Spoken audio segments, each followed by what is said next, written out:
There is a moment in every human life when the silence gets too loud to ignore. A moment when the ache in your chest isn't from failure, but from the haunting whisper that you were meant for something more, something bigger, a legacy not yet written, a climb not yet begun.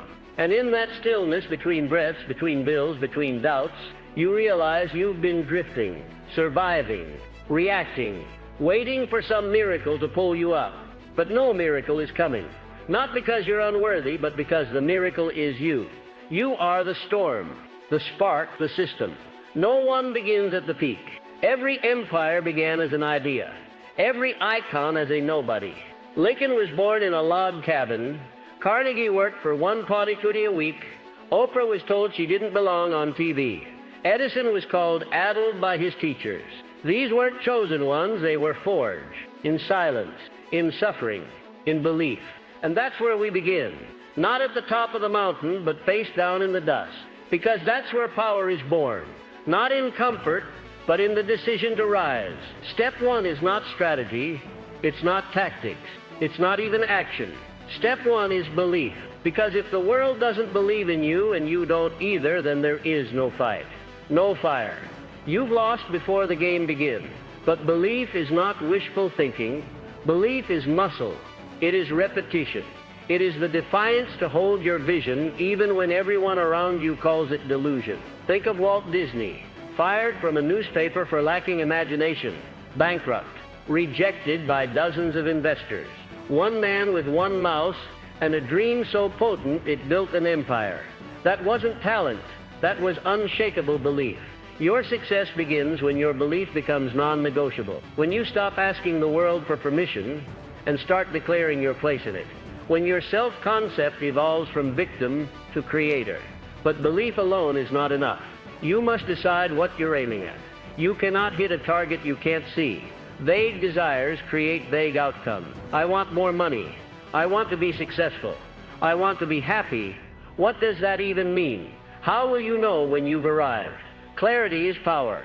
Imagine Henry Ford without a vision. No Model T, no assembly line. No revolution. But he saw it all in his mind first. He saw a world where cars weren't luxury items for the rich, but a tool for the working man. That crystal clear vision magnetized resources, people, energy. It birthed an industry. So what's your Model T? What's the exact life you're building? Not a fantasy, a blueprint. Not just rich, but how much, doing what, living where. Not just fit, but what weight, what routine, what habits. You were given an imagination not to escape reality, but to create it. Write it, speak it, obsess over it until it becomes real in your bones. Because clarity turns chaos into a compass. It tells the universe, this is what I want. And the universe listens. Now clarity must evolve into vision with purpose. Because a goal without meaning is a machine without a soul. Money, fame, status, they're empty if they serve nothing but ego. That's why so many successful people feel lost, because they climbed the ladder only to find it was leaning against the wrong wall. Purpose is the engine. It's the why behind the what. It's the reason you get up when no one claps. The fuel that drives you through ridicule, through rejection, through years of invisible work. Thomas Edison didn't invent the light bulb because he wanted a paycheck. He wanted to illuminate the world. He failed over 10,000 times, not because he loved failing, but because his purpose was bigger than his pride. What are you willing to fail for? What idea are you so obsessed with that the process becomes the reward? That's the moment your journey ignites, when you stop chasing success as a destination and begin living it as a devotion. But none of that matters, none of it if you lack the one trait every titan of industry, every spiritual master, every athlete, artist, and architect of destiny has cultivated like sacred fire. Let's make this clear. Discipline is not punishment. It is self-respect in action. It is love made visible through consistency. It is saying, I will honor the future me more than the current craving. Look at Kobe Bryant, up at 4 a.m., shots in the dark, hours before practice, after practice. Not because he had to, but because he was building something sacred. Excellence, mastery, legacy. Discipline is choosing what you want most over what you want now. It's not sexy. It's not shareable.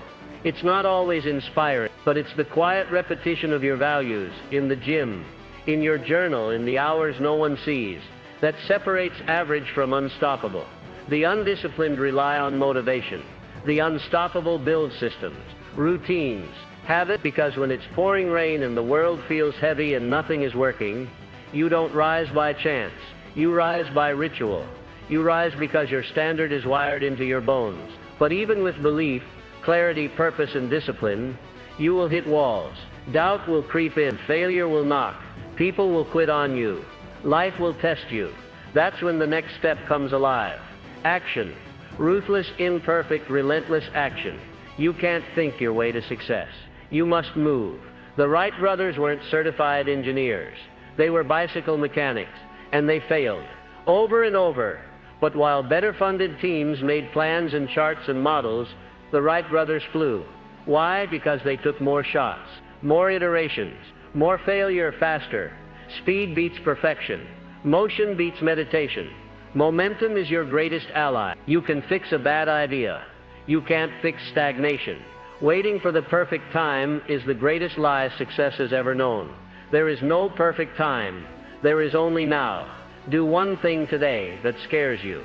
Launch ugly. Speak clumsily. Sell badly. Start with what you have and who you are. Because action carves clarity. You don't rise to your potential. You fall to your patterns. And action rewires your patterns. But this path is not straight. It zigs. It burns. It breaks. And that brings us to the trait that turns detours into destiny. Adaptability. Adaptability is not compromise. It's evolution. It's the art of staying rooted in purpose while being fluid in method. Those who win are not the most rigid. They are the most responsive. The oak that resists the storm snaps. The reed that bends survives. Think of Darwin. He never said the strongest survive.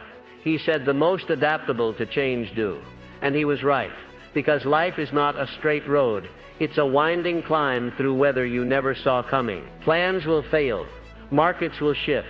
People will leave. And the only way to remain unstoppable is to bend without breaking. Blockbuster refused to adapt. Netflix did. One is dead. The other dominates. Kodak invented the digital camera, but clung to film. Gone. Inflexibility is not strength. It's arrogance. And arrogance is the silent assassin of greatness.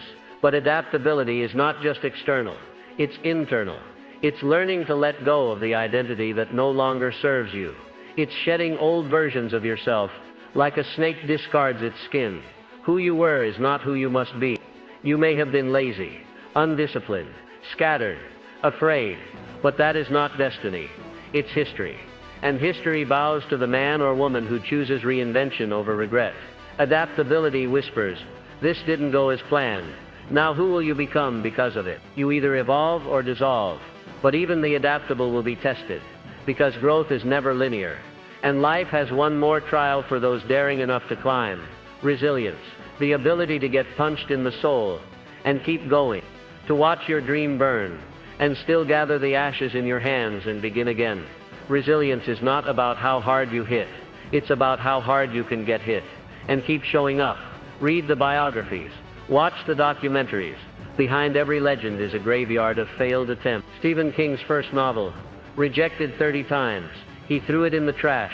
His wife pulled it out. Sylvester Stallone slept in a bus station, sold his dog to eat, wrote Rocky with trembling hands. J.K. Rowling, single mother, depressed, broke, told she had no market. Resilience is the quiet madness that says, I don't care how many times I'm told no, I will create the yes. And it is resilience that makes your story worth telling. Because success without struggle is fiction. But victory after hell, that's legacy. Still, the resilient don't just endure. They learn. They extract meaning from the mess. And that's the final trait. The one that turns scars into strategy. That turns failure into fuel. Lifelong learning. Because the moment you think you know it all, the game ends. The successful are never finished product. They are curious students, forever sharpening the sword. Think of Da Vinci, artist, inventor, anatomist, engineer, philosopher. His obsession wasn't mastery in one field. It was curiosity in all. Or Elon Musk, building rockets while learning aerospace from textbooks, building electric cars while studying physics, learning faster than most people consume Netflix. The ones who rise are not the ones with all the answers. They are the ones obsessed with better questions. Learning isn't academic. It's adaptive fuel. It's staying relevant, staying sharp, staying humble. And learning doesn't just happen in books. It happens in failure, in feedback, in the fire of trial and error. Every mistake is a mentor. Every delay a disguised lesson. You are either learning or decaying. And here's the final truth no one tells you. Success is not a peak. It's not a moment. It's not a finish line. It's a rhythm, a heartbeat of belief, clarity, purpose, discipline, action, adaptability, and learning repeated until the grave. There is no arrival. There is only deeper mastery, more impact, greater responsibility. And you don't rise to that level by luck. You rise by building this rhythm into your soul, by making it who you are. So where does that leave you now? Not at the start. Not anymore. You've just been handed the map, the system, the mirror, 7 steps that no one will force you to take, but that the greatest among us all chose, again and again, in silence and in struggle. This is the system that turned nobodies into legends, that built railroads and revolutions, that launched empires from garages, that took zeros to zenith. And it begins now, not tomorrow, not when it's easy, not when the fear fades, now. So rise. Rise with the trembling in your legs and the fire in your chest. Rise with the voice of doubt, still screaming, and the whisper of purpose even louder. Rise, not because you're ready, but because you're no longer willing to stay buried. You were not made for mediocrity. You were not designed for good enough. You were not born to die with your song unsung. The world doesn't need more content. It needs more conviction. It doesn't need more followers. It needs more leaders. And it doesn't need more people asking, what if I fail? It needs more people declaring, what if I fly? So take the step from zero to zenith, because the mountain isn't waiting. It's calling. The mountain is calling, and it doesn't care who you were. It only asks one thing: will you climb? Not once, not twice, but every single day. Because greatness doesn't come in one heroic leap. It comes in thousands of invisible steps, the ones no one sees. The ones where you wanted to quit but didn't. The ones where you cried but kept walking. The ones where no applause came. No rewards appeared, but still you moved. You climbed. And with every step, the air gets thinner. The path lonelier. The stakes higher. But the view becomes something you can't describe to the people still sitting at the bottom. And that's the bittersweet truth of success. Not everyone will understand. Not everyone will follow. Some will mock your ambition because they buried their own. Others will project their limits onto your sky. Some will say you've changed, and you have, because you were never meant to stay the same.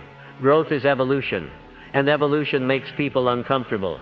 You must be willing to leave the tribe to become the trailblazer. You must walk alone before others will follow your footprints. And sometimes those closest to you won't believe in your dream. Not because it's impossible, but because it's possible without them. But you must go anyway. Because the price of leadership is loneliness, the price of impact is isolation, and the price of your potential is everything average once offered you. You cannot serve 2 masters. You cannot cling to comfort and climb toward greatness. One must die so the other can live. You were not built for a cage. You were not meant to be domesticated. There is fire in your spirit that no 9 to 5, no small talk, no shallow validation can ever satisfy. So stop waiting for permission. Stop hoping someone rescues you. Stop expecting a sign. You are the sign. You are the miracle you've been waiting for. Your heartbeat is the proof. Your breath is the contract. Your suffering is the sharpening. The delay you've experienced wasn't denial. It was preparation. The setbacks weren't punishments. They were positions. Everything that's happened to you, every heartbreak, every failure, every disappointment, was not the end. It was the forge. You are not broken. You are becoming, and what you are becoming is rare, dangerous, and unstoppable. So stop asking if you're ready. You were born ready. The world gave you a number, a label, a ceiling, but it never knew your name. You were born to rewrite the rules, to redraw the lines, to remind this generation what relentless, purpose-driven success actually looks like. But that destiny is not inherited. It's earned, through blood, through fire, through brutal honesty and beautiful struggle. You will have to face every demon in your mind. You will have to let go of every excuse. You will have to shed every mask. And then you'll see it, the truth. That success was never something you chased. It was something you unlocked from within. It was always you, buried under fear, doubt, comparison, and comfort. But it was you. Now is the time to rise. Not because you're fearless, but because your mission is louder than your fear. Now is the time to walk, not because the path is clear, but because your conviction is stronger than your confusion. Now is the time to live, not a life of quiet desperation, but a life of bold, blazing, unapologetic significance. This is your line in the sand. From zero to zenith, from forgotten to unforgettable, from the shadows of who you were, to the summit of who you're meant to become. The 7 steps aren't secrets, they're the truth. The world pretends is too hard, but it's not too hard. It's just uncommon. And you were never born to be common. You were born to rise.